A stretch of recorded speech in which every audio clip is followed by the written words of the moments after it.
Shalom warga kerajaan Allah di RGCC Malang.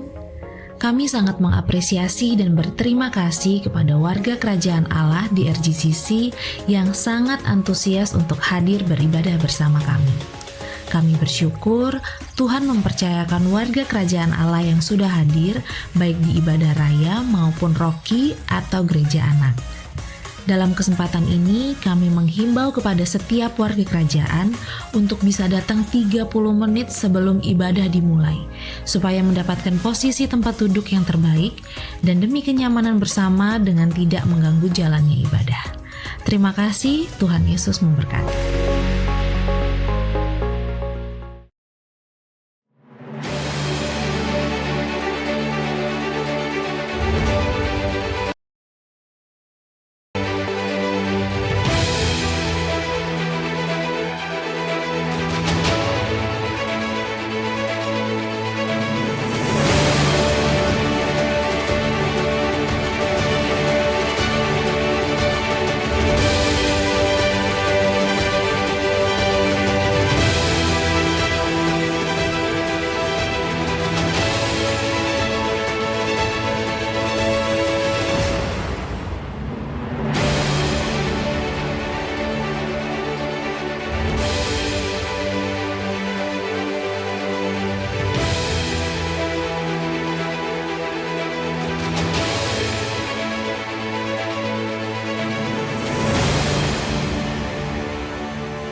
Shalom warga kerajaan. Saya sampaikan pada saudara bahwa Godfidence itu adalah confidence in God.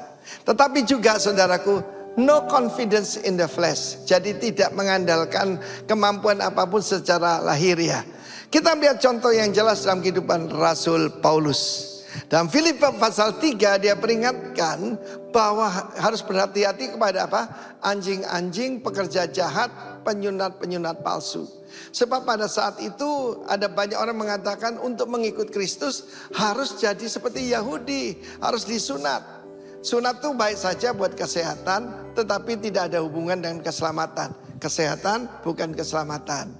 Dan dia berkata, kitalah orang bersunat yang beribadah oleh Roh Allah, bermegah dalam Kristus Yesus, dan tidak menaruh percaya pada hal lahiriah. Ya, dikatakan di sini, have no confidence in the flesh. No confidence in the flesh adalah, saudaraku, confidence yang sebenarnya. Karena confidence adalah lawan.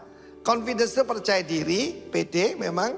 Tetapi kalau confidence percaya dia. Hidup saya terbagi dua, antara percaya diri sampai saya dilahirkan kembali. Sekarang pede percaya dia. Nah, firman Allah mengatakan kalau mau menaruh kepercayaan pada diri, dia sebutkan, aku ini orang Yahudi, orang Israel, suku Benyamin, disunat pada hari ke-8. Ya asli nih orang Ibrani asli, Hebrew of the Hebrews. Tentang pendirian pada hukum Taurat, tidak main-main. Orang yang memisahkan diri, dia orang Farisi. Dia belajar daripada Gamaliel, yaitu guru besar pada saat itu tentang Yudaisme. Tentang kegiatan aku penganai jemaat. Dia adalah saudaraku, kebenaran mentaati hukum Taurat. Aku tidak bercacat. Dia masih muda. Dan bahkan belum menikah dia dapat satu kesempatan untuk masuk dalam kelompok elit daripada agama Yahudi. Dan saudaraku, dia pakai untuk menangkap orang. Dia pakai untuk menganiaya orang-orang Kristen.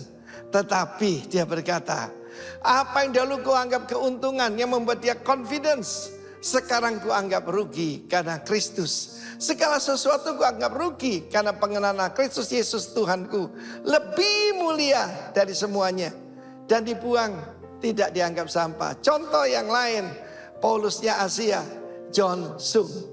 Tidak banyak orang Tionghoa ataupun Chinese yang menjadi doktor lulusan Amerika. Dari kapal, tidak tahu siapa yang menginjili, pasti ada. Dia bertobat. Dan apa saudaraku, dia lawan satu hal yang mungkin dianggap ekstrim. Saudara yang dia bangga-banggakan, yaitu ijazah dari Amerika, dia lempar ke laut, saudaraku. Jadi kalau saudara mau dapatkan confidence, apa yang saudara anggap hebat, apa yang saudara anggap itu membuat saudara lebih dari yang lain, anggaplah sampah, saudara. Luar biasa. Salah satu hamba Tuhan yang sudah dipanggil Tuhan, yaitu Adi Manuhutu. Itu saudaraku, dia mungkin bisa confidence in the flesh, suaranya luar biasa, bebas dari affair, nama baik. Saudaraku, tanpa sadar mungkin beliau jadi confidence. Satu hari dia kecelakaan. Dan apa yang terjadi, saudara, ketika dia pulang, itu golden record yang ada di ruang tamunya yang dia banggakan. Ya, golden record itu hilang semua. Ternyata dibakar oleh istrinya. Loh, di mana itu semua? Aku membantu kamu supaya kamu rendah hati. Dan saudara yang kasihan Tuhan, mungkin ada golden record dalam hidup saudara. Ada pencapaian-pencapaian yang saudara anggap luar biasa. Mungkin juga dalam diri saya. Semua itu belajar dari Rasul Paulus, kita anggap sampah, saudaraku ya. Sampah di sana bukan sampah yang kita ngerti, itu dia sebutkan itu dung. Dung itu apa? Kotoran. Wow, yang kita anggap trofi oleh Rasul Paulus dianggap kotoran, saudara. Karena salah satu yang paling bahaya adalah the king of pride. Raja kesombongan, itulah iblis. Yesus sangat rendah hati, humility, tetapi iblis sangat pride. Karena itu mari kita jauhkan itu semua. Have confidence, confidence in God. God bless you. And no confidence in the flesh. God bless you all. Amen. Amen. Shalom RGCC. Aduh, masih penuh sukacita apa tidak di tempat ini? Shalom RGCC. Oke. Sebelum kita mau menyembah dan memuji Tuhan sama-sama, izinkan saya membagikan satu ayat bukan satu ayat sih, beberapa ayat. Kita mau sama-sama baca di Ibrani 4 ayat 10 sampai 13. Kita baca sama-sama ya Bapak Ibu Saudara. Ada amin? Aduh. Yuk 3, 2, 1 Ibrani 4 ayat 10 sampai 13. Sebab barang siapa telah masuk ke tempat perhentiannya, ia sendiri telah berhenti dari segala pekerjaannya, sama seperti Allah berhenti dari pekerjaannya. Karena itu, baiklah kita berusaha untuk masuk ke dalam perhentian itu, supaya jangan seorang pun jatuh karena mengikuti contoh ketidaktaatan itu juga. Sebab firman Allah hidup dan kuat dan lebih tajam daripada pedang bermata dua manapun. Ia menusuk amat dalam sampai memisahkan jiwa dan roh, sendi-sendi dan sumsum. Ia sanggup membedakan pertimbangan dan pikiran hati kita. Dan tidak ada suatu makhluk pun yang tersembunyi di hadapannya. Sebab segala sesuatu telanjang dan terbuka di depan mata Dia, yang kepadanya kita harus memberikan pertanggungjawab. Saya kilas balik dulu cerita di balik pasal ini. Di pasal ini sebenarnya menceritakan tentang bangsa Israel yang karena saking ribetnya sama urusannya dia sendiri, saking fokusnya hanya ke diri mereka sendiri, akhirnya mereka melewatkan tempat peristirahatan yang diberikan oleh Tuhan, yang disediakan sama Tuhan. Waktu saya dapat ayat ini, saya dapat pengertian baru dari hal yang sebelumnya pernah saya tahu, pernah saya dengar, pernah saya sampaikan, pernah saya dengung-dengungkan gitu. Tapi ternyata itu berhenti cuman di pengertian saya. Gitu. Waktu saya baca ayat ini saya dapat tentang Selah. Jadi saya jelaskan singkat ya. Selah S-E-L-A. Nanti ada hanya kalau untuk dalam bahasa Inggrisnya, ada bahasa Ibraninya. Terus adalah kata yang digunakan dalam kitab Mazmur dan kitab Habakuk di Alkitab Ibrani dan Perjanjian Lama dalam Alkitab. Dianggap sebagai tanda musik ibadah atau petunjuk pembacaan teks seperti berhenti dan dengarkan.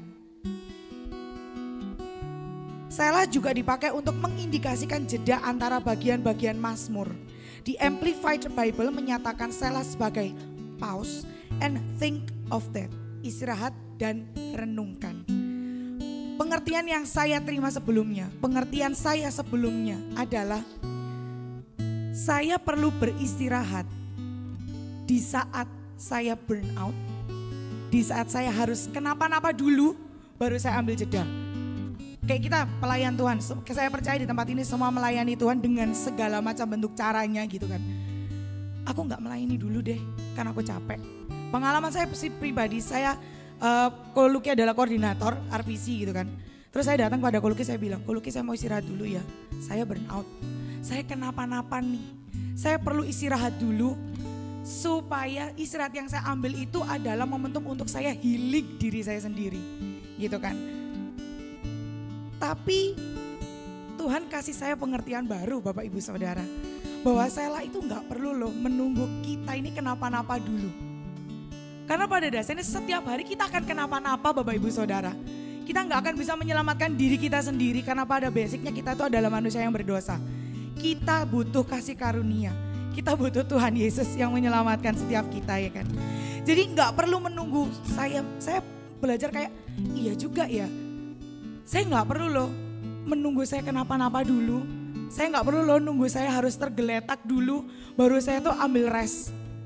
Selah itu adalah salah satu bentuk waktu untuk saya bisa kalibrasi hati saya dengan Injil. Karena pada saat kita istirahat, mungkin pada saat kita kenapa-napa kita fokus nyari Tuhan, benar-benar fokus nyari Tuhan gitu kan. Selah kita ambil itu benar-benar kita meletakkan segala sesuatunya. Apa yang ada dalam diri kita letakkan, kita fokus sama Tuhan. Kita fokus kalibrasi hati kita dengan Injil gitu kan. Selah istirahat bukan berarti kita do nothing Bapak Ibu Saudara. Bukan berarti kita gak melakukan apapun. Justru yang kita lakukan itu hanya harus kalibrasi hati kita dengan Injil. Kita datang kepada Tuhan, kita melekat kepada Tuhan. Kita meratapi dosa kita meratapi berhala hati kita. Yang kita tuh gak mungkin bisa lepas sendiri. kemarin kita sempat sharing bertiga. Jadi karena kita cuma bertiga RPC-nya, kita latihan setengah jam selesai Bapak Ibu Saudara, kayak oh ya udah ya selesai gitu. Terus kita mau ngapain ya, cuma setengah jam selesai. Terus saya sharing apa yang saya dapatkan. Terus ternyata Ko Luki juga cerita bahwa berhala hati itu semengikat itu loh ternyata gitu. Makanya kita perlu meratapi dosa kita perlu meratapi segala sesuatunya di hadapan Tuhan, berhala hati kita di hadapan Tuhan. Supaya apa sih Bapak Ibu Saudara? Supaya kita bisa menikmati Tuhan Yesus sebagai anugerah terbesar dalam hidup kita Bapak Ibu Saudara.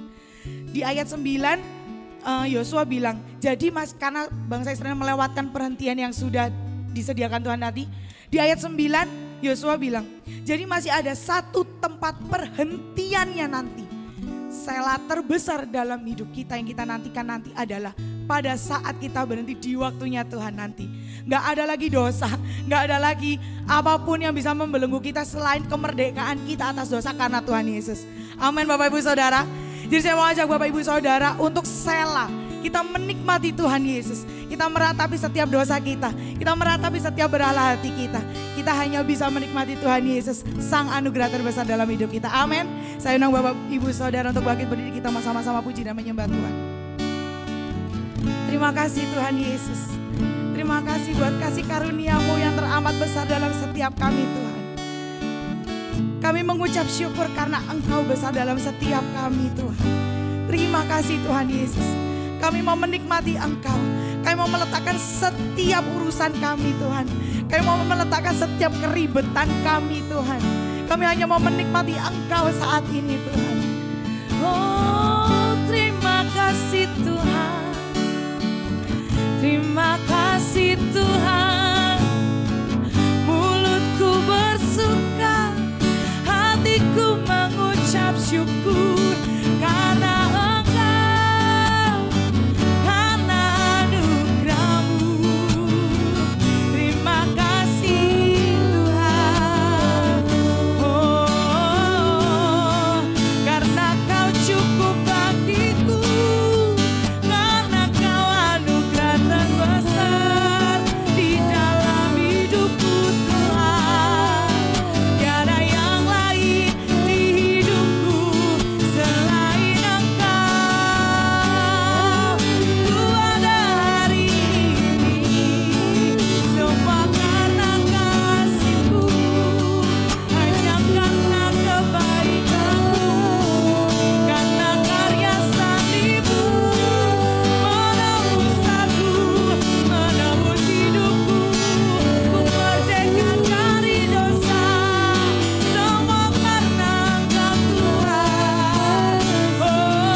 Overflow tonight.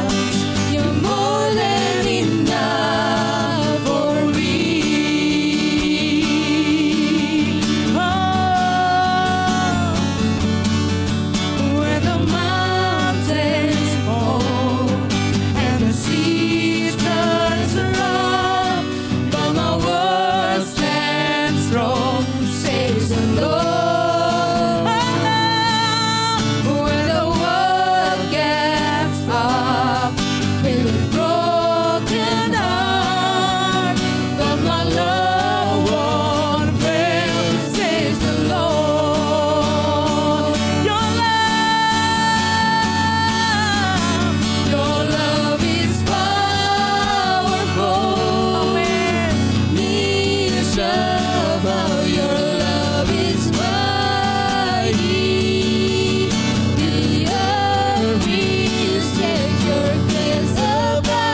changing, glorious, faithful, never ending grace is our God. Power, mercy, never failing, stronger, deeper, never changing, glorious, faithful, never ending grace is our God. Once more shout, power, mercy, never failing, stronger,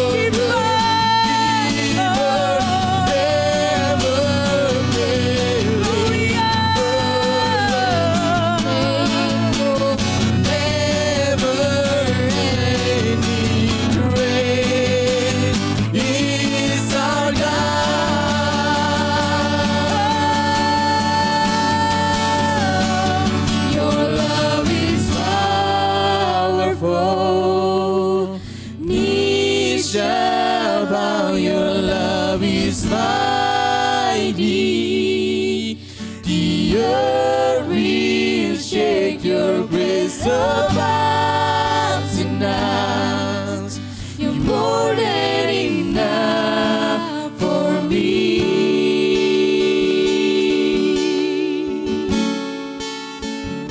Jesus, you're able to break every chain. Your love in your hands. You're in control. Grace overflows in us. You're more than enough for me.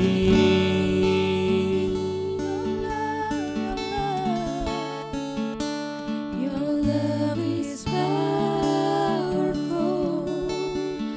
Knees shall bow. Your love is mighty. The earth will shake. Your grace abounds in us. You're more than enough for me.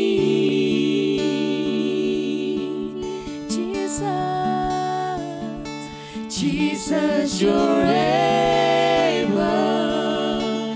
to break every chain. Our love in your hand.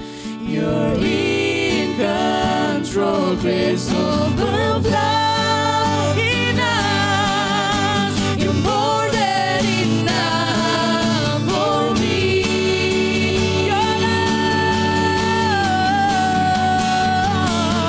Your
set me free. Hallelujah.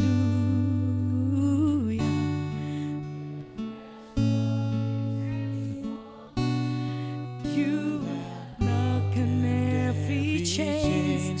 There's salvation in your name, Jesus Christ, my living hope. Amen. Hallelujah. Praise the one who set me free. Hallelujah. Let us toss this grave on me. You have broken every chain. There's salvation in your name, Jesus Christ, my living. Hallelujah, hallelujah. Praise the one who set me free. Hallelujah. Yes, there's no disgrace for me. You have broken every chain. There's salvation in your name, Jesus Christ, my living hope. Hallelujah. Praise the one who set me free. Hallelujah. There's no disgrace for me. You have broken every chain. There's salvation in your name, Jesus Christ, my living hope. Hallelujah. Praise the one who set me free. Hallelujah. That there's no disgrace for me. You have broken every chain. There's salvation in your name, Jesus Christ, my living hope. Say hallelujah. Praise the one who set me free. Hallelujah. Death has no disgrace for me. You have broken every chain. There's salvation in your name, Jesus Christ, my living hope. Jesus Christ, my living hope. Jesus Christ, my living hope. Haleluya. Buat semua yang siap menikmati Tuhan lebih lagi, katakan. Masih penuh sukacita di tempat ini? Masih penuh sukacita di tempat ini? Kita percaya setiap hidup kita hanya ada di tangan Tuhan, amin. Kita di sini semua karena anugerah Tuhan, amin.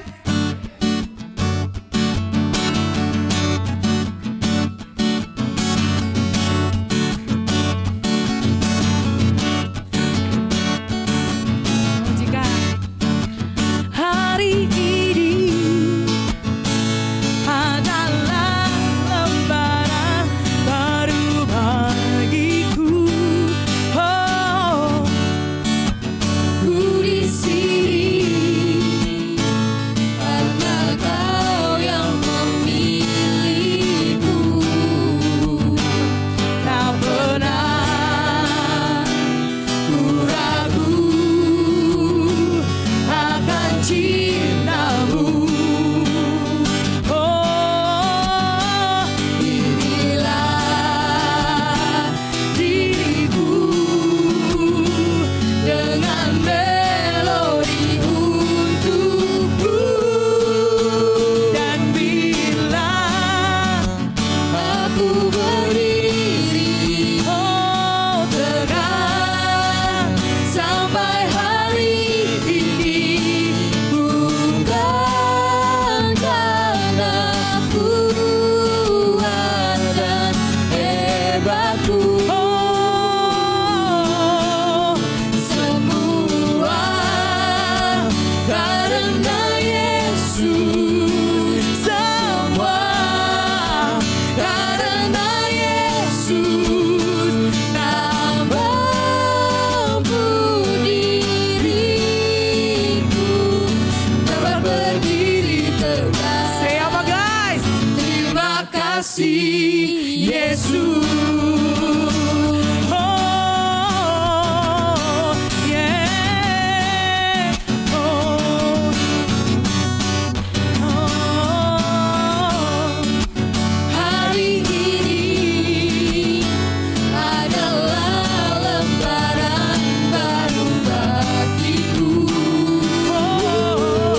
dengan melodi untukmu.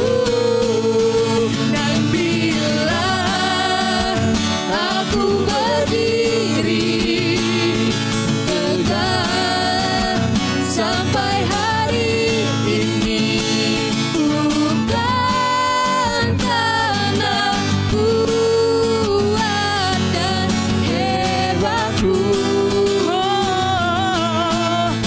semua karena Yesus, semua karena Yesus. Tak mampu diriku dapat berdiri tegak. Terima kasih Yesus. Kita ulun hasih. Dan bila Aku berdiri tegak sampai hari ini, bukan karena kuat dan hebatku, semua karena Yesus, semua karena Yesus.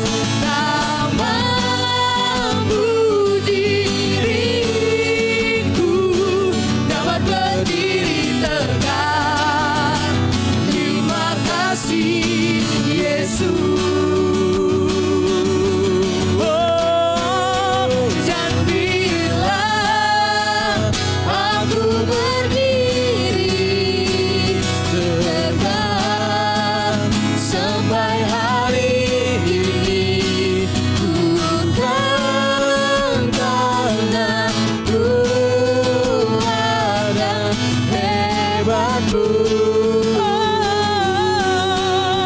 semua karena Yesus, semua karena Yesus,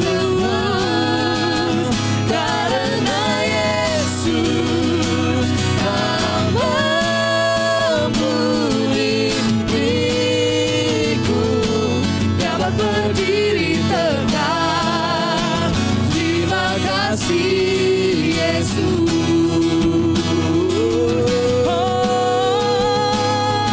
Dapat berdiri tegak. Terima kasih Yesus.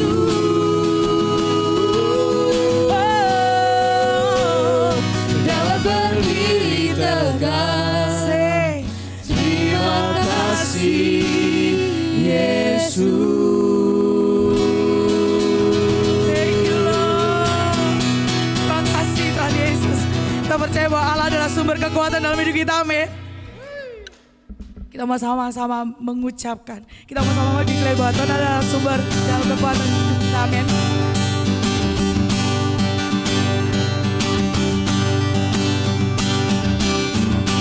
Hanya Kau milikku di surga, tiada yang ku ingini di bumi. Hanya siapa? Hanya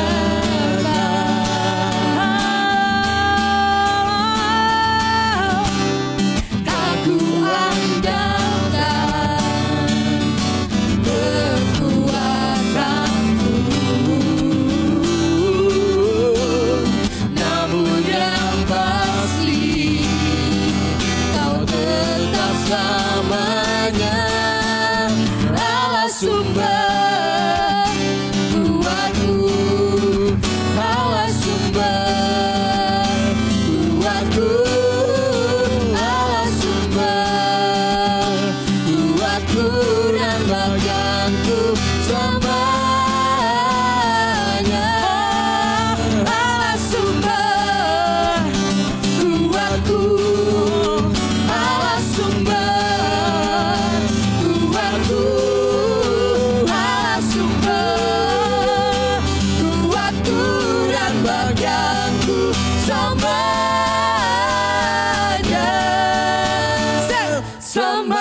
Allah sumber kuatku, Allah sumber kuatku dan bagianku selamanya.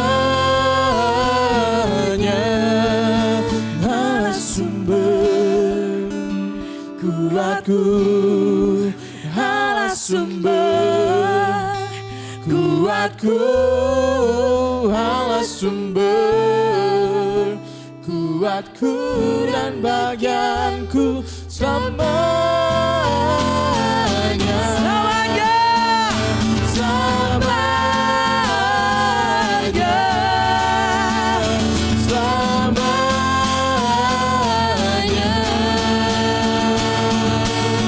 Katakan selamanya.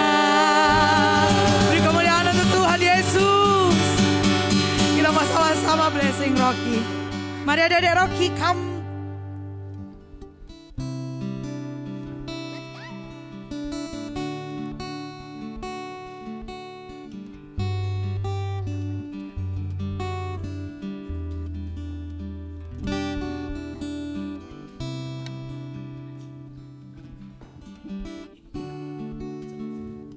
Oke, ada lagi?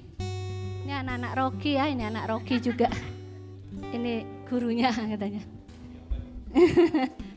Oke, kita bersyukur bahwa di tempat ini kita mau belajar, bahkan para orang tua juga para pelayan Tuhan di tempat ini, kita semua jemaat di tempat ini, kita tidak menganggap bahwa Rocky ini cadangan aja, pelengkap saja, bukan. Tapi kita mau belajar, bahkan sampai hari ini kita mau benar-benar Rocky ini penting juga. Gereja sama-sama melayani Tuhan, bertumbuh bersama, mengenal Kristus sebagai pribadi yang terutama buat kehidupan mereka. Kita mau terus memperlengkapi, mungkin ada para jemaat mau kasih masukan, memberikan informasi yang bagus tentang parenting dan semuanya, monggo gitu ya. Jadi gereja Rocky, gereja anak Rocky ini benar-benar ada karena kasih karunia Tuhan. Amin. Sekalipun gak banyak, tapi Tuhan melihat ini luar biasa. Amin. Ya, jadi bukan sekedar guru-guru Rocky, juga bukan sekedar memperlengkapi mereka untuk sekedar mengetahui kebenaran, tapi supaya mereka mengalami kebenaran itu sendiri. Dan waktu mereka belajar tentang pengalaman dan pengetahuan yang benar, saya percaya mereka semakin bertumbuh, melebihi diri kita ini loh, model-model kita. Mereka lebih luar biasa mengasihi Tuhan, lebih mengandalkan Tuhan, melebihi kemampuan diri mereka. Mari kita arahkan tangan memberkati mereka. Terima kasih Tuhan, bahwasanya kasih setiamu kekal sampai selama-lamanya. Janjimu turun-temurun, tidak pernah berubah. Kami yakin dan percaya, mungkin orang tua mereka mengalami kegagalan, tapi kami yakin dan percaya Tuhan setia kepada janjinya. Kami yakin dan percaya masa depan mereka ada di dalam tangan Tuhan. Apapun yang kau rancangkan Tuhan sebelum dunia dijadikan, itu terjadi atas kehidupan mereka. Kami berdoa gereja anak hari ini memperlengkapi mereka supaya mereka mengetahui bahwasanya apapun yang akan mereka kejar di dunia ini nanti, semuanya tidak bisa melebihi keindahan-Mu. Supaya mereka tahu bahwa hanya Kristus yang harus jadi dasar utama kehidupan mereka. Terima kasih, kami yakin dan percaya sukacita mereka meluap hari ini bersama dengan teman-teman mereka dan guru mereka. Mereka menari merayakan kebaikan Kristus. Terima kasih, apapun yang terjadi sukacita itu mengalir.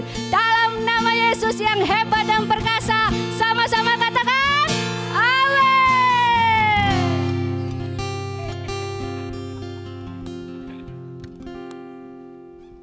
Shalom RGCC, tiba saatnya kita memberikan persembahan. Shalom RGCC, tiba saatnya kita memberikan persembahan. Persembahan dapat diberikan melalui transfer ke rekening gereja maupun scan QR untuk aplikasi-aplikasi yang sudah disediakan. Jika Bapak Ibu Saudara ingin memberikan secara cash, Bapak Ibu Saudara bisa meminta amplop persembahan di UFO yang bertugas. Mari kita berdoa. Bapa, kami mengucap syukur untuk setiap hal yang telah Tuhan berikan. Kami mengucap syukur jika pada saat ini kami diberikan kesempatan untuk boleh memberikan persembahan. Kiranya persembahan yang kami kumpulkan ini bisa memperluas kerajaan Tuhan yang dikelola oleh gereja lokal di tempat ini, dan untuk hormat kemuliaan bagi namamu. Di dalam nama Tuhan Yesus kami berdoa. Amin. Kami sungguh menyambut Bapak Ibu Saudara yang baru pertama kali hadir di tempat ini, di gereja RGCC. RGCC memiliki hashtag Home for the Imperfect, di mana di dalam komunitas keluarga rohani ini, setiap kita yang imperfect bersama-sama bertumbuh, berubah, dan diperlengkapi untuk menjadi seorang pemimpin, memperluas kerajaan Tuhan melalui komunitas kita, dan terlebih lagi kita percaya hanya dalam kasih karunia melalui Injil Yesus Kristus dan yang dikerjakan oleh Roh Kudus, kita bisa menyatakan kemuliaan Tuhan dan menjadi berkat dimanapun kita berada. Selamat beribadah, Tuhan Yesus memberkati. Papua loh. Ya, oke. Nah, ada pengumuman yang perlu diperhatikan. Ya, sebentar kita akan punya KGC Fellowship, ya kan? Jadi kita akan memulai fellowship persekutuan KGC, ya, orang-orang mudanya kembali dibangkitkan lagi, ya. Supaya apa? Supaya benar-benar kita kan menghidupi visi gereja lokal di tempat ini kan generation, ya. Ya.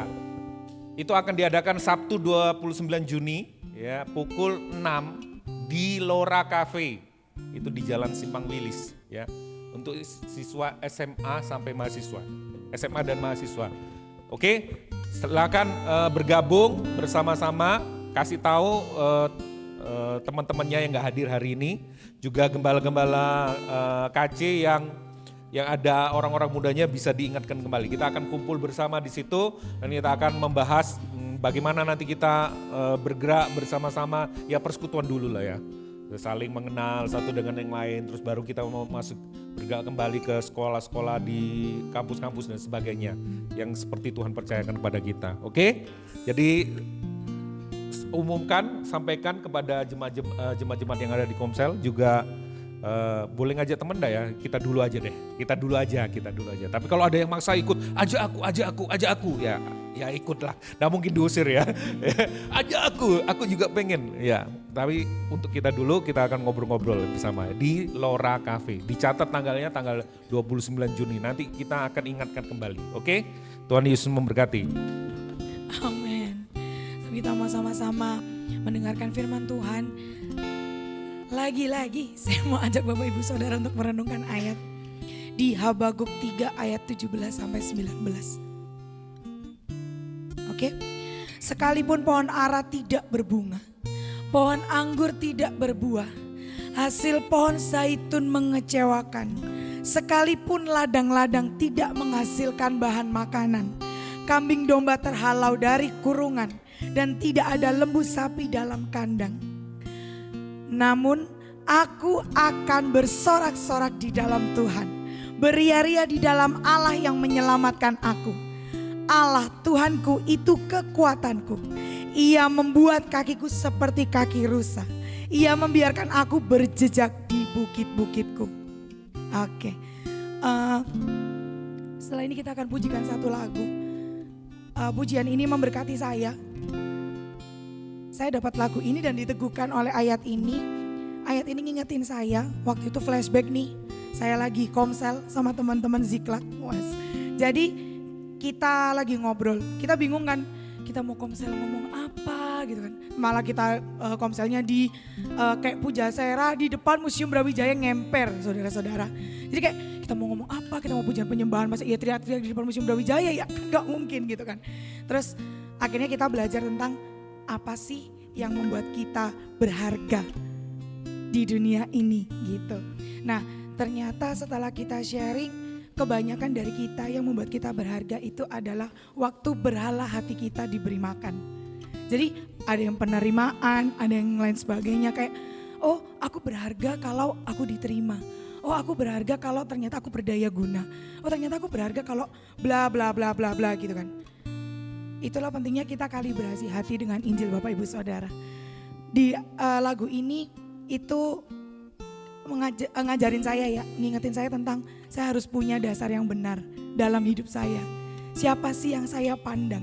Apa sih yang membuat saya berharga? Ternyata bukan apa, tapi siapa yang membuat saya berharga.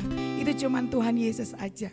Terus waktu sharing sama Kodev, ternyata kok iya nyambung ya. Terus Kodev ngasih satu quotes, saya bacakan aja ya, gak mungkin bisa ditampilkan. We are secure not because we hold tightly to Jesus, but because He holds tightly to us. Jadi kita secure, kita aman, bukan karena kita berpegang kuat sama Tuhan Yesus, tapi karena Tuhan Yesus yang pegang setiap hidup kita. Makanya di lagu ini ada kata-kata Yesus pegang erat tanganku, karena saya gak bisa hidup tanpa kasih Tuhan. Kita mau sama-sama menikmati Tuhan.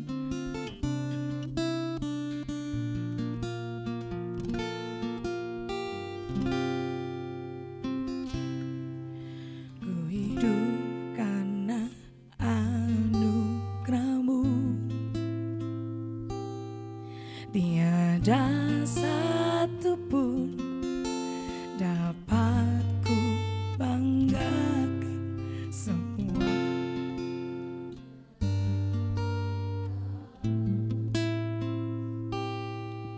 ini hidupku, pimpin jalanku, kasih-Mu mengubah hidupku. Kau memilihku, selamatkan hidupku, semua karena cinta-Mu. Di hidupku,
ku tak dapat hidup di luar kasih-Mu.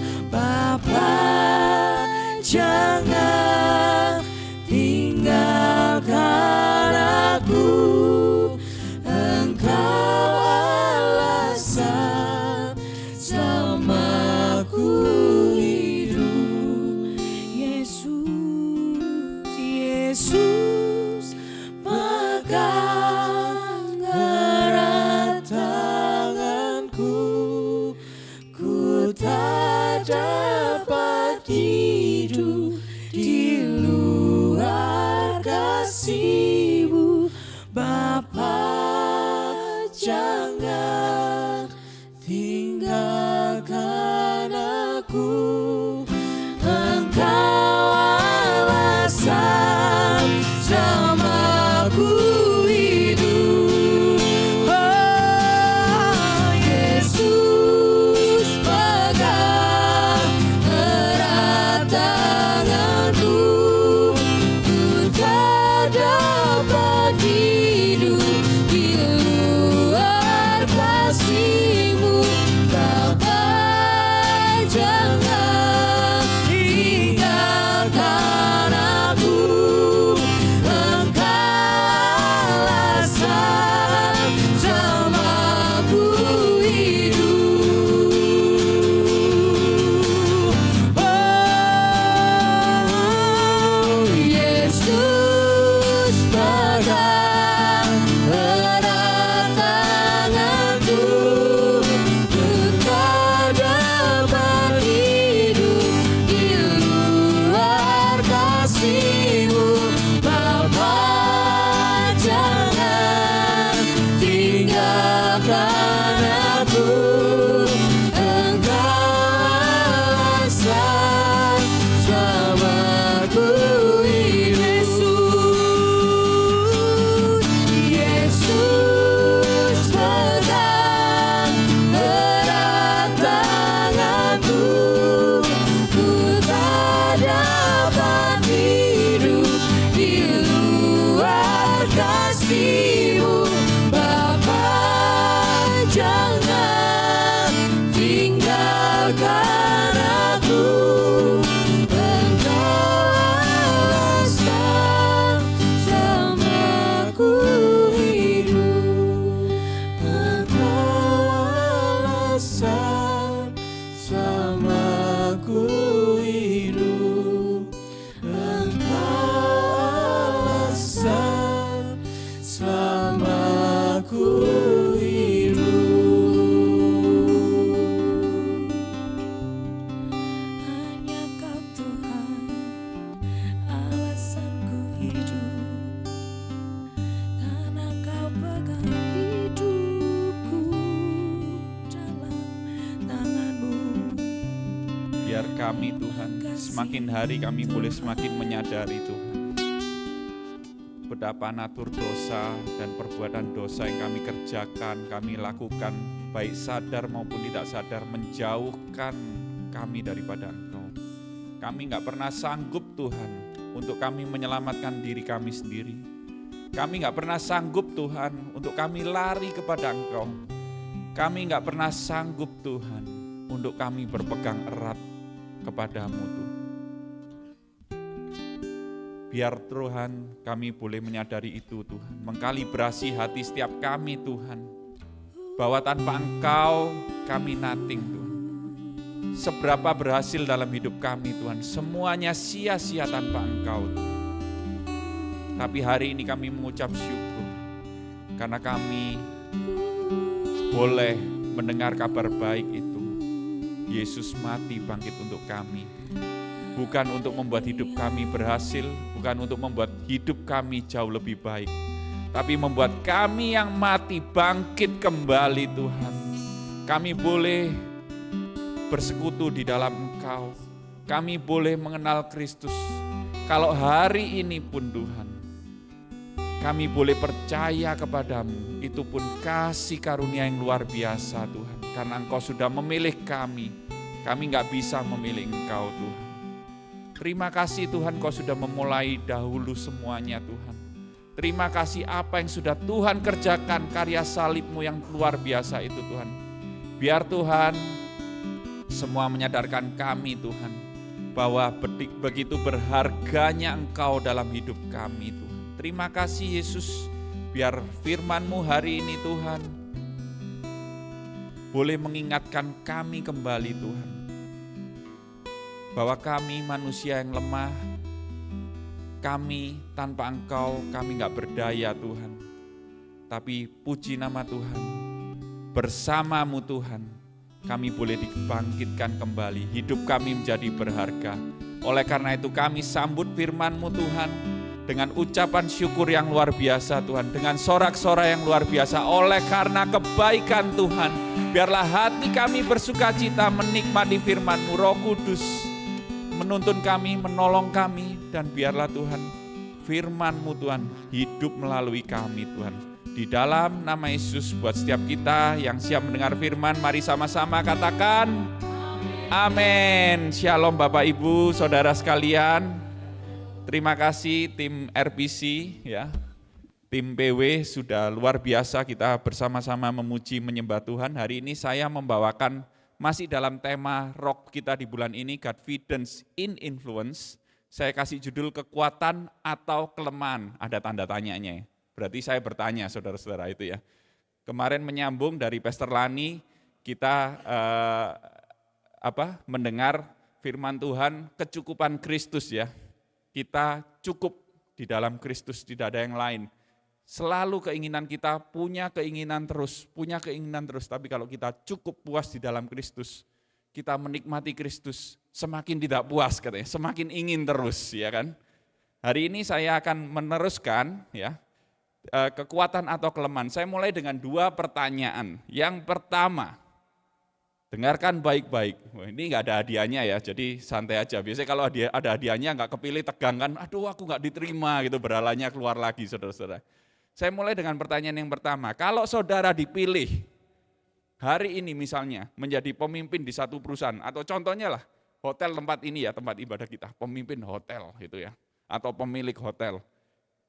Tim seperti apa yang Bapak Ibu Saudara ingin rekrut? Yang pasti yang pertama, pasti cari yang skillful. Bener gak? Setuju gak? Yang kedua, yang attitude-nya bagus lah. Kalau skillful, attitude-nya jelek, gak mau ikut otoritas di atasnya, gak ikut satu visi ngapain. Bener ya? Pasti punya pengalaman itu, para pemimpin, para leader di tempat ini, pasti punya pengalaman atau experience yang buka usaha, pasti punya pengalaman di situ. Terus yang ketiga apa kira-kira? Apalagi? Pengalaman, benar nggak? Yang punya pengalaman di perhotelan dan sebagainya, pariwisata. Jadi setidaknya koneksinya akan bagus. Apalagi ada yang lain? Intinya kita pasti mencari yang qualified. Setuju nggak? Setuju ya? Jadi kita pasti cari yang qualified. Pasti saudara kalau melihat CV-nya siapapun yang akan bekerja di tempat saudara memimpin, pasti akan mencari orang-orang yang experience, kualifikasinya sesuai tidak, dan sebagainya. Setuju dengan saya? Saya pun seperti itu. Pertanyaan kedua, kalau disuruh memilih sesuai judul ini, kekuatan atau kelemahan, angkat tangan kanan kalau kekuatan, angkat tangan kiri kalau kelemahan. Kalau nggak ngangkat berarti nggak ngerti apa-apa saya ngomong ini saudara-saudara. Kalau disuruh pilih, jujur dalam hati. Milih kekuatan atau kelemahan? Kekuatan. Saya ngomongnya dalam hati ya, tetap aja ngomong ya, memang ekstrovert semua di tempat ini saudara, luar biasa. Saya pun akan memilih kekuatan. Kenapa? Loh, siapa yang mau jadi orang lemah, ya kan? Dikatakan lemah fisik, terus lemah otak, ya kan? Lemah syaraf, apalagi lemah syahwat gitu kan. Gak ada yang mau pasti, saya mau yang kuat gitu kan. Saya mau jadi orang kuat daripada orang lemah, apa itu? Kita nggak dihargai di dunia ini, setuju ya? Itu sebabnya saudara-saudara, memang tidak mudah buat kita untuk mengenal Tuhan. Karena firman Tuhan, Tuhan selalu memakai setiap orang yang di luar ekspektasi kita, di luar melampaui akal kita. Tuhan memakai orang-orang yang lemah, yang tidak dipandang. Kok bisa ya? Nah, hari ini kita akan membahas itu saudara-saudara. Ya, tidak mudah memang karena secara logika itu bertentangan dengan pikiran kita. Ayatnya cukup banyak, jadi saya akan agak cepat, tidak semua saya baca saudara, karena kita akan belajar dari Hakim pasal 7 ayat 1 sampai 25. 25 ayat, ini pertama kalinya saya membawakan sampai 25 ayat saudara-saudara. Biasanya 7, 8 di bawah 10 ya. Oke, kita akan belajar dari kisah Gideon. Jadi mana saudara Gideon? Nah, saya panggil, karena saya panggil dengan hormat ya saudara Gideon untuk bisa menceritakan kisah hidupnya. Waktu dan tempat dipersilakan, saya cukup sampai di sini saja. Cukup enak ya, hari ini saya khotbah ya kayaknya ya. Oke, jangan dimasukin hati ya, kualek memang keterlaluan gini, nanti kalibrasi hati sama gembala Komsel ya. Oke, kitab Hakim-Hakim ini saya jelaskan dulu tentang kitab Hakim-Hakim. Seolah-olah menunjukkan degradasi bangsa Israel, degradasi iman. Kenapa? Habis berhasil masuk tanah Kanaan, bener gak Yosua? Setelah itu kan Hakim-Hakim gak ada, karena gak ada pemimpin. Ya, mereka kacau balau, mereka menyembah berhala, mereka sudah tidak setia sama Tuhan. Tapi kalau dipikir dari lensa Injil, ternyata benernya gak degradasi. Waktu kita tahu loh sekarang ya, kenapa? Hatinya dari dulu gak pernah setia sama Tuhan. Israel dari awal melihat mujizat pun tetap nyeleweng sama Tuhan. Di Gunung Sinai Musa naik, mereka nyeleweng. Sampai Yosua pun mereka gak percaya. Mereka hidup karena mereka diselamatkan Tuhan. Ya udah ini untuk diriku. Dari dulu hidupnya memang self. Benar ya, kita belajar mental health kemarin tahu ya, Santi dan Sinta. Nah, mirip hati. Semuanya berbicara tentang hati. Waktu kita melayani orang lain pun kita bisa paham. Oh, berhalanya ini belum pulih ini. Memang masih pingin, katanya Cencen tadi. Merasa diterima, merasa berharga, merasa perform. Saat berhalanya itu loh dipenuhin, bukan Kristusnya yang ada dalam diri kita. Jadi kita bisa memakai topeng seolah-olah kita melayani, seolah-olah kita melakukan hal-hal yang baik, yang bermoral, tapi berhalanya bukan Tuhannya ternyata di dalam hatinya.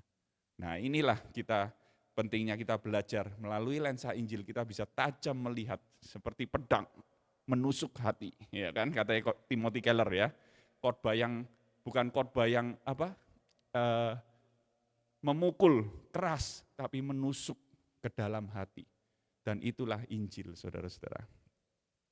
Oke, kita tahu at the end dari kitab Hakim-Hakim, setelah pemimpin-pemimpin dipilih semuanya, tetap aja, bahkan semakin parah, bangsa Israel tidak pernah setia kepada Tuhan. Itu kurang lebih gambaran kitab Hakim-Hakimnya ya. Untuk kitab Hakim-Hakim 7 ayat 1 sampai 25 tentang perang Gideon dan Israel melawan bangsa Midian. Ya. Saya bagi menjadi 3 poin, 3 bagian di sini. Yang pertama perasaan manusia. Ya, ada gambarnya itu perasaannya kan. Ayat 1 sampai 8, kedaulatan Tuhan ayat 9 sampai 15 dan kemenangan Tuhan sampai ayat 16 sampai 25 ya. Saya mulai yang pertama, perasaan manusia. Seandainya kita ini memimpin perang, kira-kira apa yang kita lakukan untuk memenangkan pertempuran ya saudara-saudara? Tadi jadi pemimpin hotel, ya kan?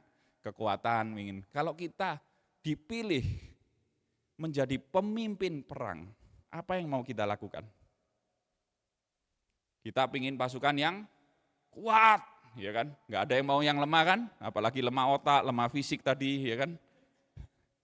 Jangan diteruskan, saudara-saudara. Saya tahu pikiran Anda, ya. Terus jumlahnya, benar nggak? Secara kuantiti kita mau musuhnya berapa? 100, saya 1000. Supaya menang, benar nggak? Saya keroyok aja 10 lawan 1. Ya ele-ele mosok 10 nggak ada yang nusuk 1 sih, gitu kan? Ya kan? Terus apa? Oh, pasukannya yang kualifikasinya terbaik, dia ahli, entah itu ahli senjata, ahli pakai tombak, pedang, atau tangan kosong, benar ya. Senjatanya yang terbaik, tercanggih, strategi perang, dan mau secara psikologi, pasti pasukannya siap tempur, memotivasi. Benar enggak?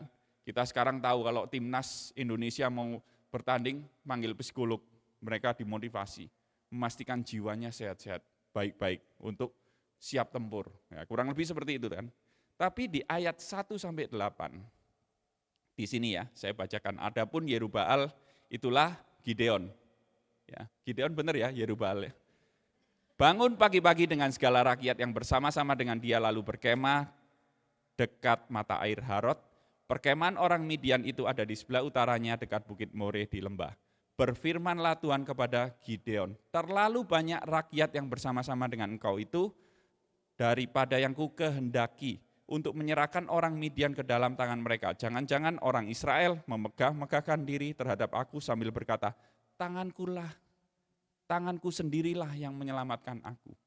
Tuhan tidak menghendaki jumlah yang besar. Ngomong ke Gideon.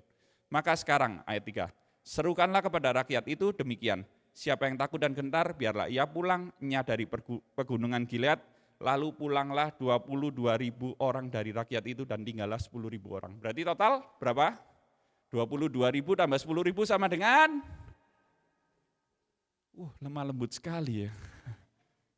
Memang jemaat RGCC luar biasa, seperti Kristus pribadinya, lemah lembut dan rendah hati. Ya. Hatinya di bawah, saudara-saudara, rendah. 33.000, oke? Awal 33.000, kita merenungkan, membayangkan ya, dari 33.000 turun jadi 10.000. Berapa persen? Hampir 70%. Ya. Wow, gitu kan? Ayat 4, tetapi Tuhan berfirman kepada Gideon, masih terlalu banyak rakyat, suruhlah mereka turun minum air, maka aku akan menyaring mereka bagimu di sana. Siapa yang kufirmankan kepadamu, inilah orang yang akan pergi bersama-sama dengan engkau, dialah yang akan pergi bersama-sama dengan engkau. Tetapi barang siapa yang kufirmankan kepadamu, inilah orang yang tidak akan pergi bersama-sama dengan engkau, dialah yang tidak akan pergi. Ayat yang kelima, akhirnya Gideon menyuruh rakyat minum air, dan Tuhan ngomong gini, yang menghirup air dengan lidahnya seperti anjing menjilat. Jadi airnya diambil, nah terus dihirup ya, gitu. Dikumpulkan sendiri. Terus ada orang yang langsung berlutut minum air ke sungai, dikumpulkan sendiri. Dan dipilihlah 300 orang yang menjilat. Benar ya? Bukan karena Tuhan suka anjing daripada orang, saudara-saudara, tapi ada sesuatu yang luar biasa. Tuhan tidak mementingkan jumlah. Ingat di ayat yang kedua, terlalu banyak rakyat yang bersama-sama dengan engkau. Sampai Tuhan berkata, tanganku sendirilah yang menyelamatkan aku. Tuhan gak mau bangsa Israel berpikir, ini loh pasukanku, hebat memang, kekuatanku yang menyelamatkan aku. Gideon ini bukan pemimpin yang hebat, saudara. Gideon bukan pemimpin yang pemberani. Dia penakut dari suku Manasye yang terkecil, dia merasa minder. Tapi yang aneh, Tuhan tetap pilih, saudaraku. Dan saya langsung kesimpulannya. Ya, gampang kan? Seperti apa sih itu? Kondisi awal itu adalah 0, ya kan? Total 32.000. Bangsa Midian ada 135.000 orang. Jadi kalau dirasiokan 135.000 bagi 32.000, nggak apa-apa, ini nggak perlu ahli matematika, tetap baca aja, ngangguk-ngangguk aja biar kelihatan mengerti ya saudara-saudara ya. Jadi saya juga senang, di sini termotivasi dikit lah berhala saya ya. Rasionya 1:4,2, artinya bangsa Israel harus membunuh 4-5 orang minimal untuk draw dan menang. Ya. Kalau 5 orang pasti dia menang. Tetapi yang anehnya, Tuhan bukan menambah orangnya, ini sudah kalah loh bangsa Israel dengan bangsa Midian. Malah ada 2 kali penyaringan, bukan minyak goreng loh ini saudaraku. Ini mau tempur, gak salah Tuhan. Kalau minyak goreng bagus lah, itu jadi selling point lah, kita tahu iklan-iklan. 2 kali penyaringan, minyak goreng yang terbaik ya kan. Warnanya tidak hitam, tidak kuning, jernih. Ini 2 kali penyaringan mengurangi jumlah orang akan perang, saudara-saudara. Kok kelihatannya enggak Tuhan ini enggak memotivasi, kok malah mengurangi. Dan caranya pun random, saudara. Yang takut keluar. Loh, kalau saya mungkin, yang takut siapa? Psikologi, sini. Motivasi dia, jangan sampai ini. Kalau bisa ajak temennya ya, kita butuh ini kurang. Benar ya secara logika, ini tidak masuk akal sehat kita kan, ini melampaui akal sehat kita kan. Cara Tuhan selalu kok saya ada di posisi yang terdesak seperti ini Tuhan. Dan penyaringan pertama aja yang takut itu sudah hampir 70%, 68,75% gone, pulang ke kemahnya masing-masing. Rasionya jadi 1:13,5, harus membunuh 14 orang musuh, 1 orang bangsa Israel baru menang. Masih dikurangin lagi, jadi 300 orang. Jadi 300 orang berarti dari 32.000, enggak sampai 1%, saudara-saudara. Saya cuma membayangkan gini, RGCC, katakanlah kita ada 100 jemaat di sini ya. Kemudian 1% tersisa, berarti 1 orang. Bayangin, berarti Pastor David Victor akan ditinggal semua pelayan, termasuk istri dan anak-anaknya, sendirian di tempat ini, menjadi asyir sendiri, genjreng-genjreng lagu sendiri, khotbah sendiri. Enggak masuk akal kan?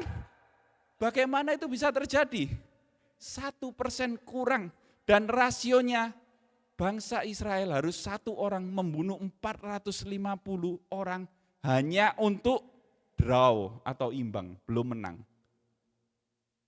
Wow, ini cara Tuhan yang kita juga, apa maksudnya Tuhan terkadang dalam kehidupan kita? Kalau saudara dalam posisi seperti Gideon, apa yang saudara rasakan? Pasti kita itu ketakutan, benar nggak? Wah ini nggak masuk akal, nggak mungkin aku menang. Tapi saya mau ngomong gini saudaraku, perasaan manusia, ini dari Pastor Jevon kemarin, Pastor Lani juga sudah menyampaikan, perasaan manusia itu alat ukur, bukan sebagai pengambil keputusan, bukan kita menyimpulkan sesuatu kemudian kita ngambil keputusan saudaraku. Saya kasih contoh gini loh, mungkin hari-hari ini kondisi kita nggak bagus, bener ya, kondisi keluarga kita mungkin nggak bagus, kondisi teman-teman. Maksudnya gimana? Pernah nggak, saya kasih contoh gini, pernah nggak simpatik sama lawan jenis? Wih cakepnya orang itu, wih cantiknya, wih gantengnya, wih keren ya. Terus kita merasa jatuh cinta, wah aku pengen jadi kekasihnya, bener ya, kita seringkali seperti itu ya. Terus, tapi kita kan harus melihat, nggak hanya perasaan kita, itu alat ukur kita simpatik, yes. Tapi apakah itu akan menjadi pendamping hidup kita yang baik? Kan kita harus melihat tanggung jawabnya gimana, benar nggak? Bagaimana dia mengelola segala sesuatu, bagaimana dia memanage emosionalnya, bagaimana jiwanya sehat atau enggak. Oh ternyata kayak anak kecil, oh ternyata song, ya kan? Nah maksudnya apa? Perasaan itu bukan sebagai pengambil keputusan. Memang kita, apalagi anak-anak ya, anak saya, seringkali merasa gini, kemarin baru kejadian, nggak mau basket, kenapa? Nggak ada temennya, temanku nggak ikut semua. Padahal dia suka basket, tapi karena teman, perasaannya, aku merasa sendirian aja Pak. Anak-anak menggunakan perasaannya untuk mengambil kesimpulan dan memutuskan sesuatu. Tapi kita harus belajar di sini, perasaan itu alat ukur. Kita mungkin merasa dalam posisi seperti Gideon hari ini, kita dalam ketakutan, kekhawatiran dalam hidup kita. Tapi itu bukan kesimpulan dalam hidup kita, itu bukan pengambilan keputusan. Masih ada firman Tuhan yang harus kita belajar, apa yang akan menjadi kehendak Tuhan. Amin. Karena Tuhan bekerja di dalam kelemahan kita untuk menyatakan kuasanya yang sempurna. Kita masuk yang kedua, kedaulatan Tuhan. Dari Hakim-Hakim pasal 7 ayat 9 sampai 15. Ini hal yang sangat aneh, tapi Tuhan sangat memahami Gideon, saudara-saudara.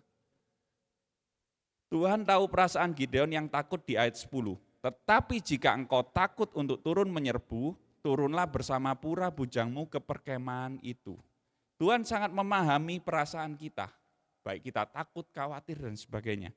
Dan Tuhan memerintahkan, Tuhan berfirman kepada Gideon. Yang anehnya lebih aneh seperti ini saudaraku. Mereka suruh ke perkemahan musuh.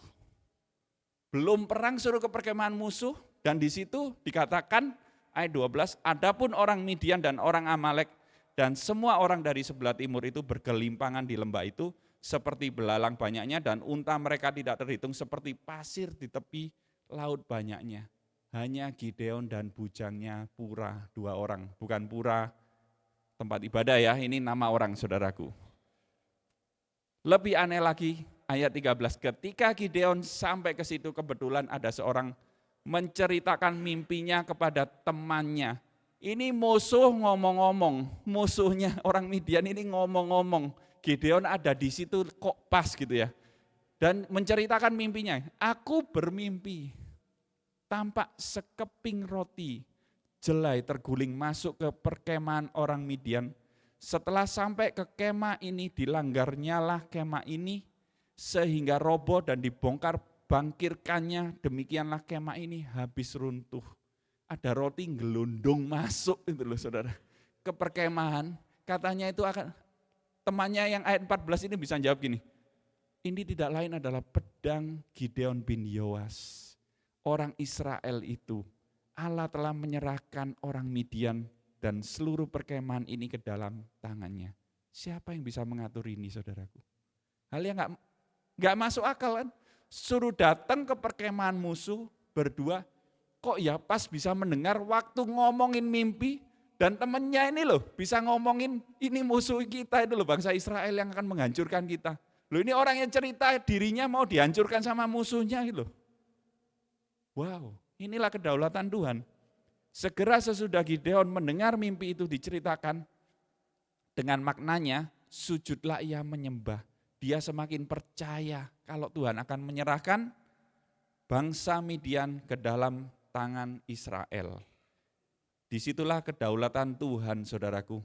Kita merasa terkadang itu, apa sih relate-nya dengan kehidupan kita? Kita terkadang dibuat sangat lemah, terdesak, nggak ada jalan keluar, kecuali berserah, berharap sama Tuhan. Saat itulah datang Tuhan menolong. Tapi dasar kita sebagai manusia, kita itu merasa, oh ya pas kebetulan ya. Tidak ada yang kebetulan saudaraku di dunia ini. Semuanya terjadi menurut rencana dan kehendak Tuhan. Itulah kedaulatan Tuhan. Kedaulatan Tuhan terjadi untuk membuat kita semakin percaya kepadanya. Mungkin kita bisa merenungkan apa yang dulu pernah terjadi ya. Oh iya pas keadaannya itu kok ada yang menolong ya. Itu tetap Tuhan saudaraku yang bekerja dalam hidup kita. Supaya kita semakin percaya kepadanya. Men, yang ketiga, saya masuk poin yang terakhir. Kemenangan Tuhan. Hakim-Hakim pasal 7 ayat 16 sampai 20. Kembali lagi ada hal yang aneh terjadi di ayat ini.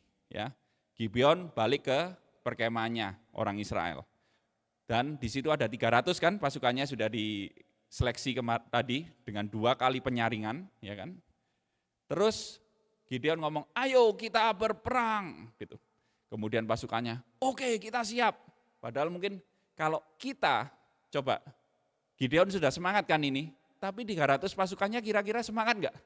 Masih belum kan, 300 melawan 135.000 dan itu kelihatan banyak banget dan kita cuma 300 orang. Dia mungkin ya siap tapi sudah apa? Siap mati bukan siap perang saudara-saudara. Bayangin kita jadi 300 orangnya, benar ya setuju ya? Terus ayo saya punya strategi yang luar biasa, benar ya Gideon ngomong gitu kan ya? Terus ini 300 orangnya, oke siap. Strategi apa Gideon? Kita akan mengikut engkau. Strateginya adalah, ini kan di sini, ayat 17, perhatikanlah aku dan lakukanlah seperti yang kulakukan. Maka sampai aku sampai ke ujung perkemahan itu haruslah kamu lakukan seperti yang kulakukan. Ayat 18, apabila aku dan semua orang yang bersama dengan aku meniup sangkakala, maka haruslah kamu juga meniup sangkakala sekeliling seluruh perkemahan itu. Dan berseru demi Tuhan dan demi Gideon. Lalu Gideon dan ke-100 orang yang bersama-sama dengan dia sampai ke ujung perkemahan pada waktu permulaan giliran jaga tengah malam. Ketika penjaga-penjaga baru saja ditempatkan lalu mereka meniup sangkakala sambil memecahkan buyung yang ada di tangan mereka. Jadi bawanya apa? Sangkakala, trompet saudara-saudara. Yang kedua apa? Buyung kosong. Buyung kosong itu apa? Kendi air untuk minum itu loh saudaraku. Terus masih ada lagi nanti ya. Setelah ini, ayat 20, demikianlah ketika pasukan itu bersama-sama meniup sangkakala, memecahkan buyung, memegang obor di tangan kiri, sangkakala di tangan kanan, ditiup pedang demi Tuhan dan demi Gideon. Jadi Gideon kalau ngomong-ngomong sebelum sama 300 orang, aku punya strategi yang luar biasa. Apa itu? bawa senjata kita yang luar biasa. Apa? Yang pertama sangkakala, kedua obor ya kan. Yang ketiga buyung kosong. Ini mau wisata atau mau perang? Gideon ini enggak salah ya. Iya, dia sudah semangat. 300 orangnya, kita kalau jadi 300 orang, ini pemimpin perang macam apa gitu loh. Kalau kita diperintahkan Pastor David, ayo beribadah. Di mana kita beribadah? Kita ke Alimar. Oke, siap. Bawa apa? Kodev kita enggak usah bawa alat musik. Bawa rantang, bawa kendi kosong, sama bawa obor. Kodev ini, Pastor David ini mau ngajak kita wisata atau mau ibadah kan gitu. Ini perang loh, ini nyawa ini. Bayangin kalau kita, mungkin kita kalau sekarang ini baca tertawa ya. Tapi waktu kita di posisi 300 orang, bukankah kita akan jauh lebih ketakutan lagi? Wow. Ini nggak mungkin. Bagaimana? Saya suruh membunuh 1 orang harus minimal 450 orang musuh dengan sangkakala, dengan obor dan kendi buyung kosong. Kalau buyung kosongnya itu isinya granat, blar, mungkin masuk akal ya. Langsung seluas 100 meter persegi meledak gitu ya. Mungkin masuk akal. Ini kosong, dipecahin, nggak ada apa-apa saudaraku.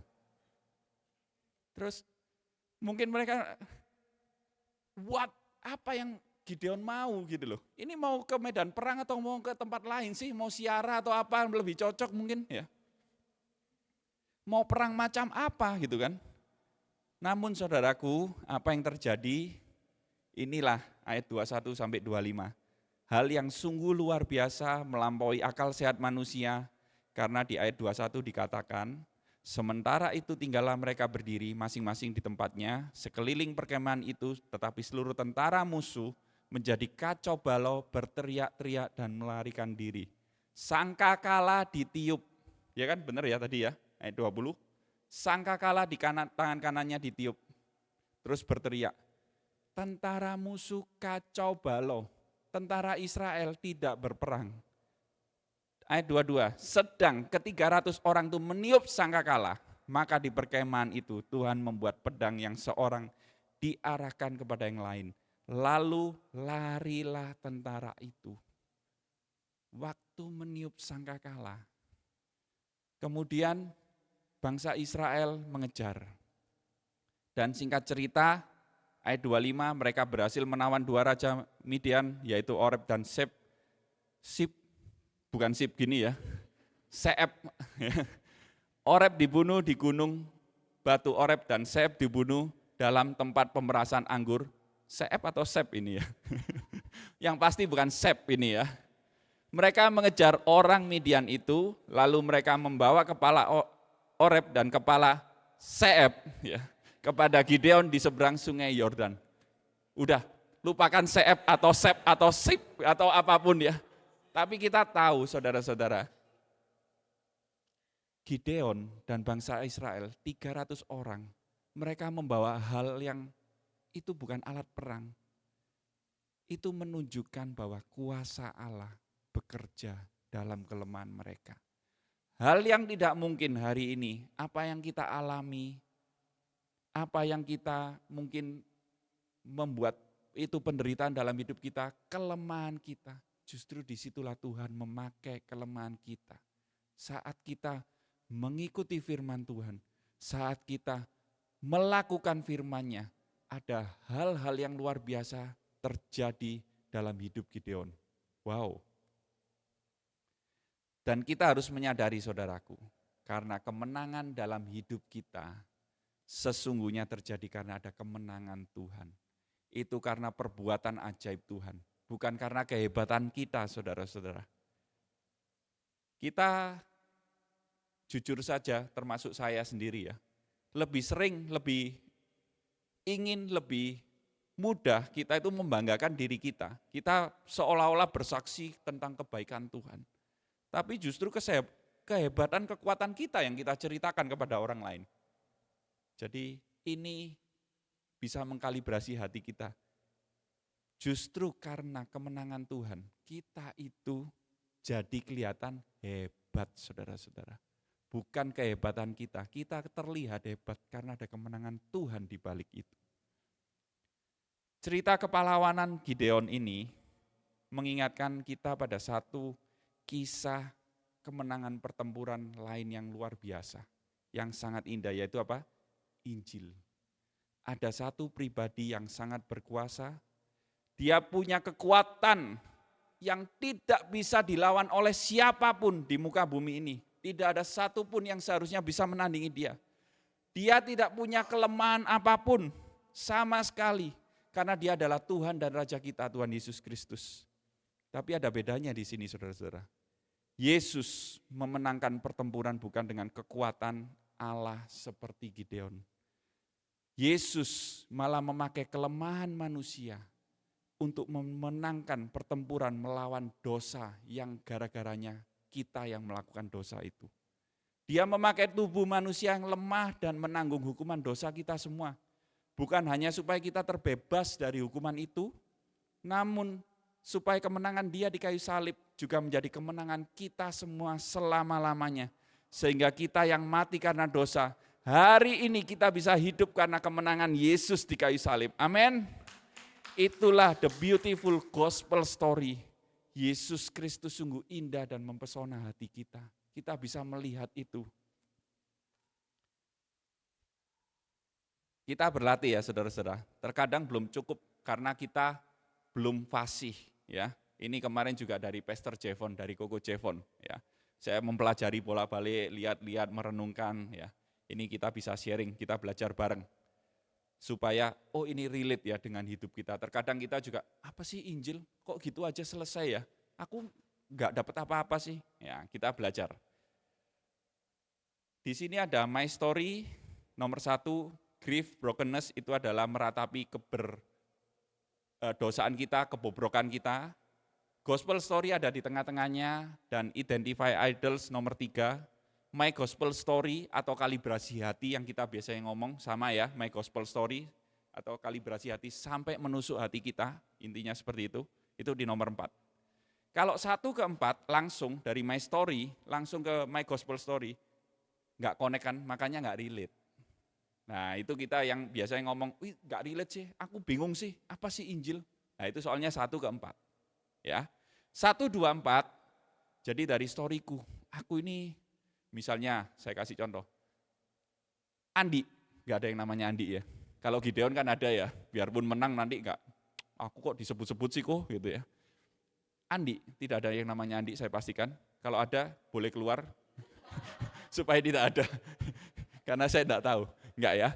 Oke, Andi, lahir dari keluarga broken home, my story ya. Serba kekurangan, bahkan untuk sekolah dia harus bekerja dibantu orang lain.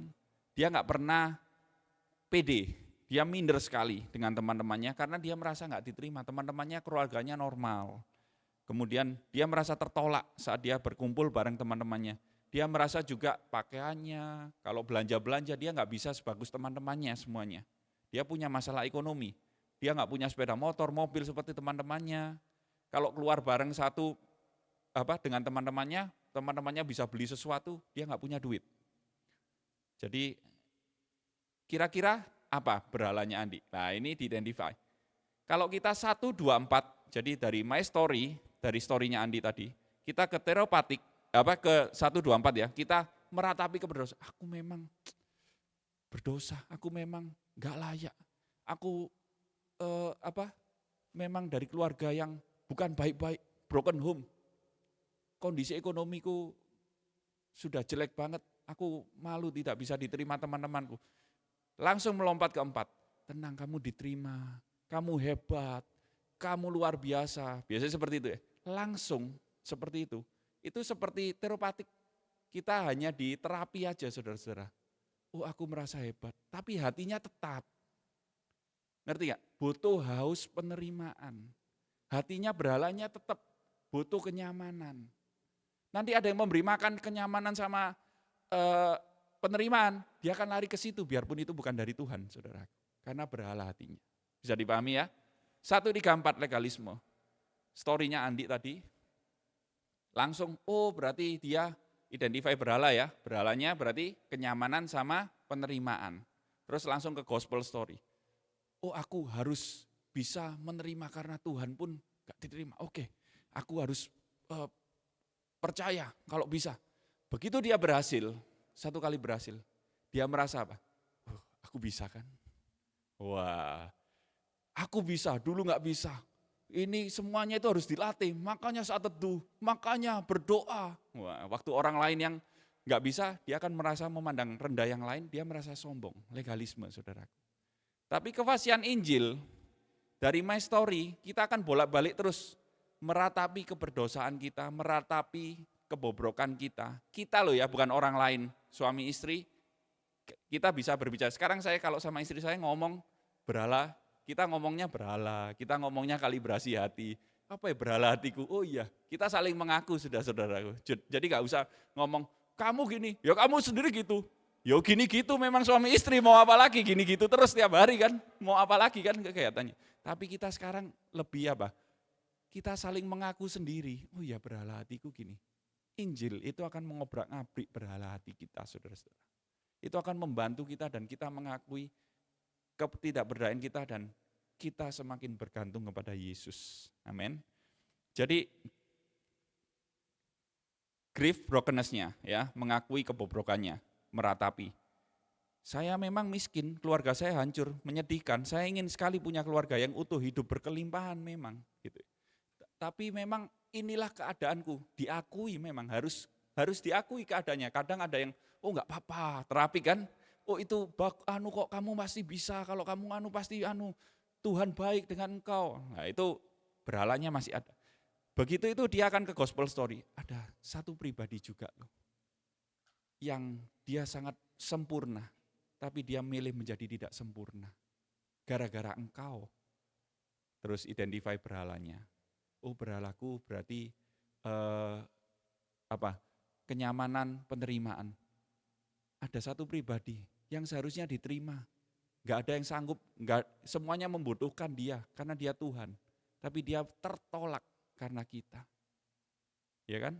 Terus ada satu pribadi yang hidupnya sudah nyaman di surga, kalau kita ngomong kenyamanan. Yang gak perlu susah-susah turun menjadi manusia ke bumi untuk hidupnya gak nyaman. Bahkan ketidaknyamanan Kristus saudaraku. Ini waktu kita mental health. Di tim saya sama Kak Ebi ya, di situ kita ada 18 kisah Yesus yang penderitaan Yesus waktu itu, tapi saya nggak nyebutin semua 14 saja. Yesus penderitaannya tahu, lahir di kandang domba, terbuang tidak dihargai. Kedua saat bayi terancam dibunuh. Ketiga dikhianati, dijual muridnya Yudas. Keempat difitnah pemuka agama. Kelima banyak yang nggak percaya kalau dia anak Allah. Keenam, tidak diakui dan disangkal oleh muridnya sendiri Petrus yang terdekat sama dia. Di Taman Getsemani Yesus berdoa, menangis ketakutan, gak ada yang menemani saudaraku. 7, dipermalukan di depan umum, diludahi saat haus malah diberikan anggur yang asam. 8, disakiti secara fisik, dicambuk karena menanggung dosa yang karena perbuatan kita, bukan karena perbuatan Yesus. 9, ditinggal sama Bapa di surga, putus hubungan dengan Bapa saat menanggung dosa kita di kayu salib. 10, dihakimi, ditelanjangi dan disalib. Dipermalukan, dihina di depan umum sampai mati. Belum selesai 11, disejajarkan dengan penjahat besar. 12, menerima fitnah, kubur kosong karena mayatnya dicuri orang. Benar ya? Dan 13 yang terakhir, Thomas muridnya enggak percaya kalau dia bangkit. Tidak dipercaya, ditolak, difitnah, dicaci maki, sampai mati karena dosa kita dan dosa saudara dan dosa saya saudara. Apa berhala kita saat ini? Kita bisa identify itu, kita belajar. Jadi kefasihan Injil itu adalah 1, 3, 2, 3, 4 terus bolak-balik seperti itu. Atau 1, 2, 3, 2, 4. Kita bisa nanti di Komsel merenungkan, belajar, latih. Jadi kita bisa fasih. Begitu ada satu kejadian kita tahu. Kita bisa identify berhala kita sendiri, kita bisa meratapi keberdosaan kita, dan kita bersyukur karena ada kasih Kristus, ada gospel story, itu yang mengkalibrasi hati kita. Jadi waktu kalibrasi hati kita bisa ngomong, kelemahanku membuat kekuatan Tuhan semakin nyata dalam kehidupanku. Aku bisa bermegah di dalam kelemahanku. aku semakin menyadari bahwa kekuatanku berasal dari Allah.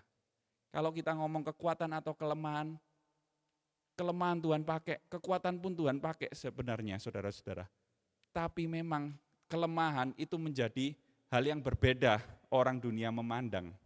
Tapi intinya, esensinya adalah semakin aku sadar akan kebergantunganku sama Tuhan, baik saat aku kuat atau lemah, aku itu bergantung penuh sama Tuhan. Gak ada satu pun di dunia ini yang terjadi di luar rencananya, semuanya di dalam kedaulatan Tuhan.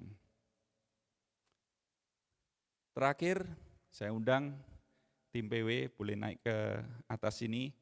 Refleksi hati saudara-saudaraku. Manakah yang lebih kita sukai, kekuatan atau kelemahan? Bagaimana cara kita meresponi kekuatan dan kelemahan kita semua? Apakah Anda semua, termasuk saya sendiri, saudara dan saya, bisa bermegah di dalam Tuhan sekalipun di dalam kelemahan kita? Seperti kata Paulus, semakin aku lemah, aku semakin kuat di dalam Tuhan. Karena Paulus tahu, bukan kekuatanku, tapi karena kekuatan Kristus yang menopang aku. Amin.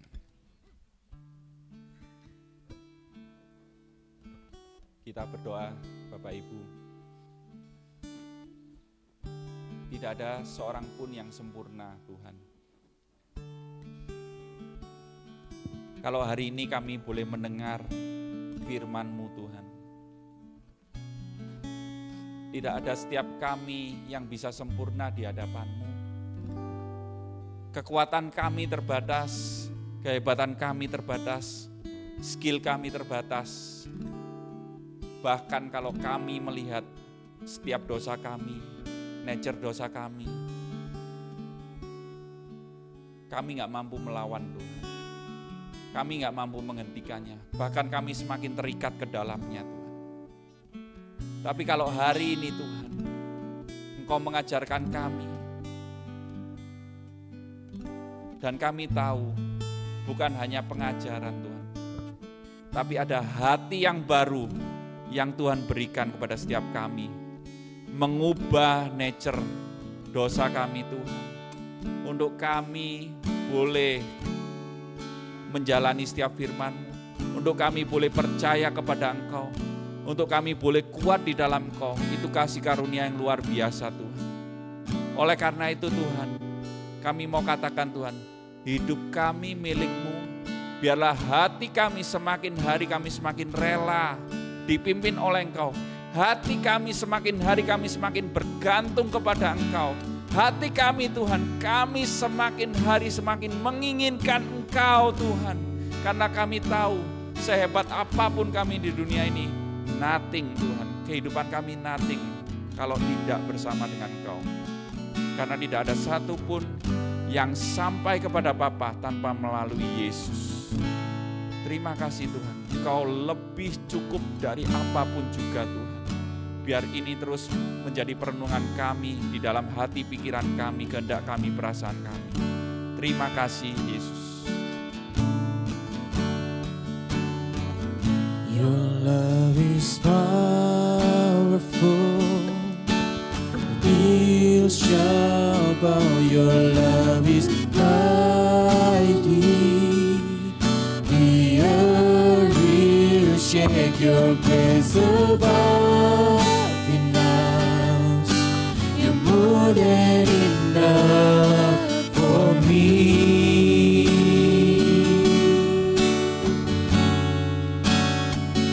Jesus, you're able to break every chain. Our love in your hands.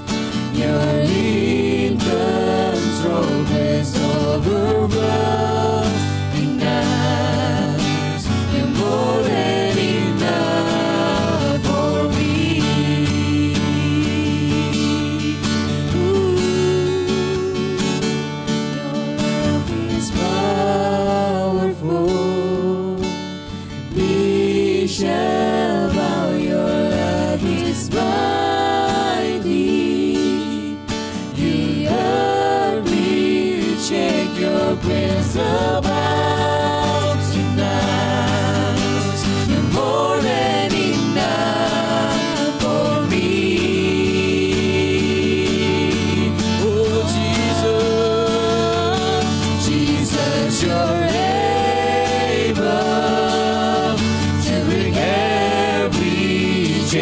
Our lives in your hands. You're in control. Grace overflowing us. You're more than enough for me.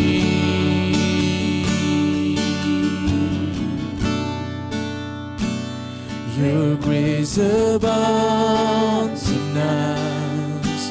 You're more than enough for me.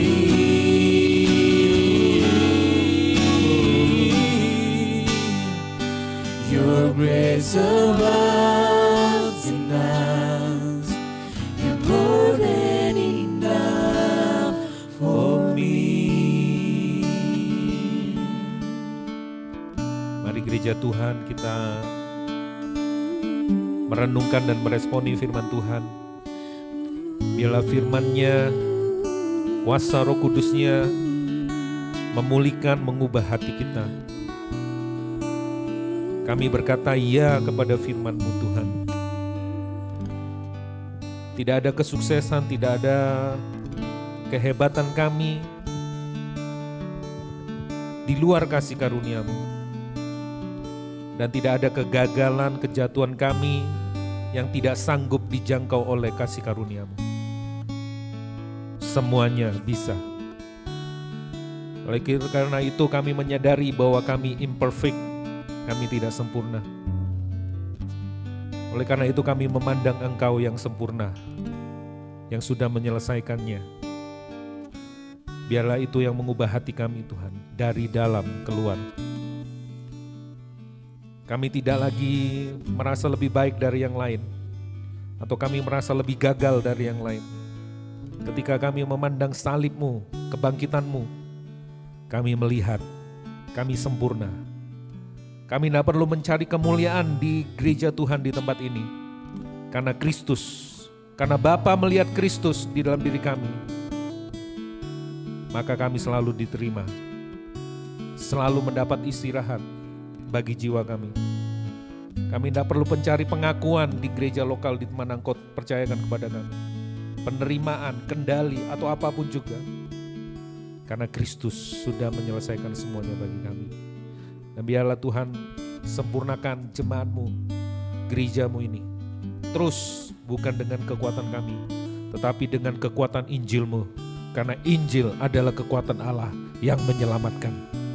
Sebab itu kami percaya Tuhan. Biarlah keindahan Injil-Mu itu selalu mempesona hati kami. Mari saya undang jemaat Tuhan bangkit berdiri dan terimalah berkat pengutusan ini. Untuk kita meresponi firman Tuhan. Tuhan memberkati-Mu, Tuhan mengarahkan wajahnya, Tuhan melindungi engkau, menyinari engkau dengan sinar wajahnya, memberikan kasih karunia dan damai sejahtera. Dan biarlah terang Injil Kristus itu menyinari hidupmu. Engkau tidak hidup lagi dengan sinar cahaya kemuliaan-Mu sendiri, tetapi engkau hidup dengan sinar kemuliaan Allah. Dan biarlah engkau dimanapun Tuhan tempatkan, di kampus, di sekolah, di tempat kerja, di kantor, di pasar, dimanapun engkau berada, Tuhan menjadikan engkau alat bagi kemuliaan namanya. Injil diberitakan dimanapun engkau berada. Di dalam nama Bapa, Tuhan Yesus dan Roh Kudus, Tuhan memberikan karunia-karunia roh bekerja di dalam dirimu. Kuasa Tuhan, kuasa Injil itu bekerja di dalam kehidupanmu. Sehingga orang melihat engkau, melihat kemuliaan Kristus, bukan melihat kemuliaanmu. Di dalam nama Bapa, Tuhan Yesus dan Roh Kudus, kami terima berkat Tuhan ini. Yang percaya bersama-sama katakan, amin, amin, amin. Tuhan Yesus memberkati. Selamat hari Minggu, tetap semangat.